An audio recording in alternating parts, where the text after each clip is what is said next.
ಸಂದೇಶ್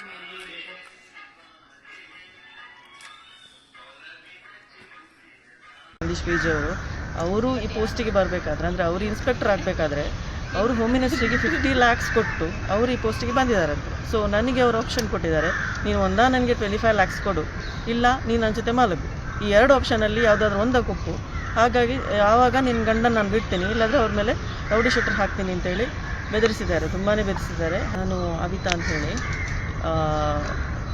ನನಗೆ last August 18 ನಂತರದಿಂದ ತುಂಬ ಸಂದೇಶ್ ಪಿ ಜಿ ಅನ್ನೋರು police inspector, Moodbidri police inspector ಅವರು ತುಂಬ ಹೆರೆಸ್ ಮಾಡ್ತಾಯಿದ್ದಾರೆ.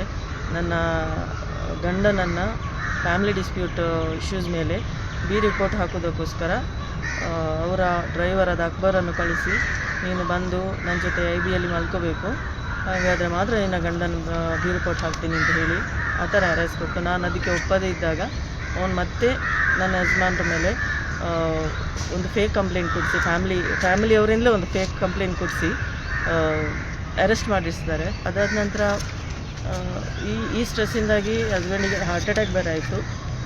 ಆದ ಕಾರಣ ನಾನು ಮತ್ತೆ ಕಮಿಷನರಿಗೆ ಕಾಂಟ್ಯಾಕ್ಟ್ ಮಾಡಿದೆ, ACP ಕಾಂಟ್ಯಾಕ್ಟ್ ಮಾಡಿದೆ, ವಿಮೆನ್ಸ್ ಕಮಿಷನ್, IG, ಈ ಥರ ಮುಖ್ಯಮಂತ್ರಿ, ಹಾಗೆ ಹೋಮ್ ಮಿನಿಸ್ಟರ್ ಅವರನ್ನು ಸಹ ನಾನು ಕಾಂಟ್ಯಾಕ್ಟ್ ಮಾಡಿದೆ. ಎಷ್ಟು ಕಂಪ್ಲೇಂಟ್ ಕೊಟ್ಟರು ಏನೂ ಪ್ರಯೋಜನ ಆಗ್ತಿಲ್ಲ, ನ್ಯಾಯನೇ ಸಿಗ್ತಾಯಿಲ್ಲ. ತುಂಬಾ ಸಫರ್ ಆಗ್ತಾಯಿದ್ದೀವಿ ಲೈಫಲ್ಲಿ.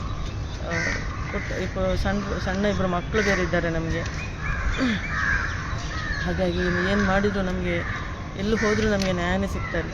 ಆಮೇಲೆ ಅವ್ರು ಏನು ಹೇಳಿದ್ರು ಅಂತ ಹೇಳಿದ್ರೆ, ಊರಲ್ಲಿರುವ ಹುಡುಗಿಯರೆಲ್ಲ ನನ್ನ ಜೊತೆ ಇದ್ದಾರೆ, ನನಗೊಂದು 100-200 ಜನ ಹುಡುಗಿಯರ ಪರಿಚಯ ಇದ್ದಾರೆ, ಅವರೆಲ್ಲ ನನ್ನ ಜೊತೆ ಇದ್ದಾರೆ. ಹಾಗಾಗಿ ನೀನು ಸಹ ನನ್ನ ಜೊತೆ ಸೇರು, ನಿನ್ನ ಗಂಡನಿಗೆ ಯಾವೆಲ್ಲ ಹುಡುಗಿಯರು ಬಂದು ಕಂಪ್ಲೇಂಟ್ ಕೊಟ್ಟಿದ್ದಾರೋ ಅವರೆಲ್ಲ ನನ್ನ ಜೊತೆ ಇದ್ದಾರೆ, ಹಾಗಾಗಿ ನೀನು ನನ್ನ ಜೊತೆ ಬಂದುಬಿಡು, ಆವಾಗ ನಿನ್ನ ಗಂಡನಿಗೆ ನಾನು ಪ್ರೊಟೆಕ್ಷನ್ ಕೊಡ್ತೀನಿ, ನಾನೇನು ಮಾಡೋದಿಲ್ಲ, ಅವರನ್ನು ಬಿಟ್ಬಿಡ್ತೀನಿ.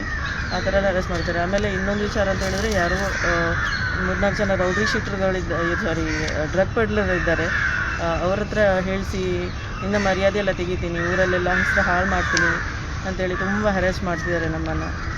ಏನು ಮಾಡೋದು, ನಮ್ಮ ಮನೆಯಲ್ಲಿ ನಾವಿರೋದೇ 4 ಜನ, ಆದ ಕಾರಣ ನಮ್ಗೆ ತುಂಬ ಕಷ್ಟ ಆಗ್ತಾಯಿದೆ. ಹಸ್ಬೆಂಡ್ ಬೇರೆ ಇವಾಗ ಊರಲ್ಲಿಲ್ಲ, ಅಂದರೆ ಅವ್ರು ಬೇರೆ ನಿಲ್ತಾ ಇದ್ದಾರೆ. ಇವರ ಕಿರಿಕಿರಿಂದಾಗಿ ಅವ್ರಿಗೆ ಮನೇಲಿ ನೆಲ್ಲೋಕ್ಕೂ ಆಗ್ತಿಲ್ಲ, ತುಂಬ ಕಷ್ಟ ಕೊಡ್ತಿದ್ದಾರೆ ನಮಗೆ.